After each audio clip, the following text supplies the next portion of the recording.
जसं की आपण ऑनलाईन गेम संदर्भात अभियान राबवत आहे, तर काय स्वरूप आहे आपल्या कार्याचं? काय सांगाल? यूथ मुवमेंट ऑफ महाराष्ट्र ही जी संघटना आहे पूर्ण महाराष्ट्रामध्ये सामाजिक कार्यामध्ये अग्रेसर असते आणि ह्या संघटनेचे जे उद्देश आहेत त्यामध्ये जे आमची युवा पिढी आहे आज जे ऑनलाईन गेम्स आणि जुगार ह्याच्या नादाला लागून आपले जे करिअर आहेत ते बर्बाद करत आहे. तर युवकांना ह्या ऑनलाईन गेम्स आणि जुगारपासून वाचवण्यासाठी आम्ही हे ऑनलाईन जुवा हटाव देश का युवा बचाव हे अभियान राबवत आहोत.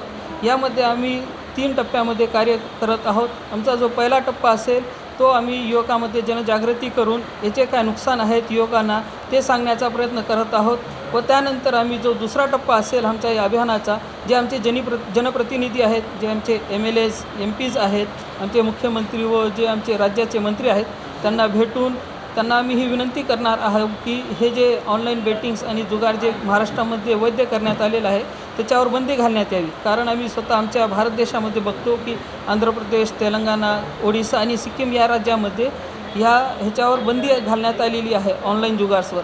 तर आमचा तर जो महाराष्ट्र राज्य आहे जो विकसित राज्य आहे आणि आमची युवा पिढी जर असल्या ऑनलाईन जुगारमध्ये सामील होऊन जर आपलं करिअर बर्बाद करत असेल तर महाराष्ट्र हा विकासाकडे न जाता विनाशाकडे जाऊ शकतो.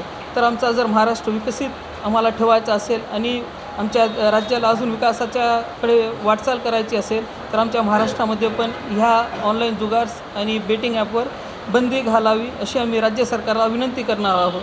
यासोबतच तिसऱ्या टप्प्यामध्ये आमच्याकडे जेव्हा ह्या सगळ्या गोष्टीचा डाटा येईल तर एक जनहित याचिका दाखल करून हायकोर्टामध्ये याला कशा प्रकारे बंद करण्यात येईल याचा पण आम्ही 3rd टप्प्यामध्ये प्रयास करणार आहोत. मोर्चा वगैरे काढणार आहे का? याविषयी आम्ही जे आत्ता जो सध्या कार्य करत आहोत, आम्ही कॉर्नर मीटिंग्स घेत आहोत, छोट्या मोठ्या सभा घेऊन याविषयी आम्ही जनजागृती करत आहोत. यानंतर आम्ही आमचा जो नेक्स्ट टप्पा असेल, आम्ही जो उद्याचा शुक्रवार आहे त्यामध्ये आम्ही महाराष्ट्रामध्ये खूप ठिकाणी धरणे आंदोलन पण घेण्याचा आमचा मानस आहे.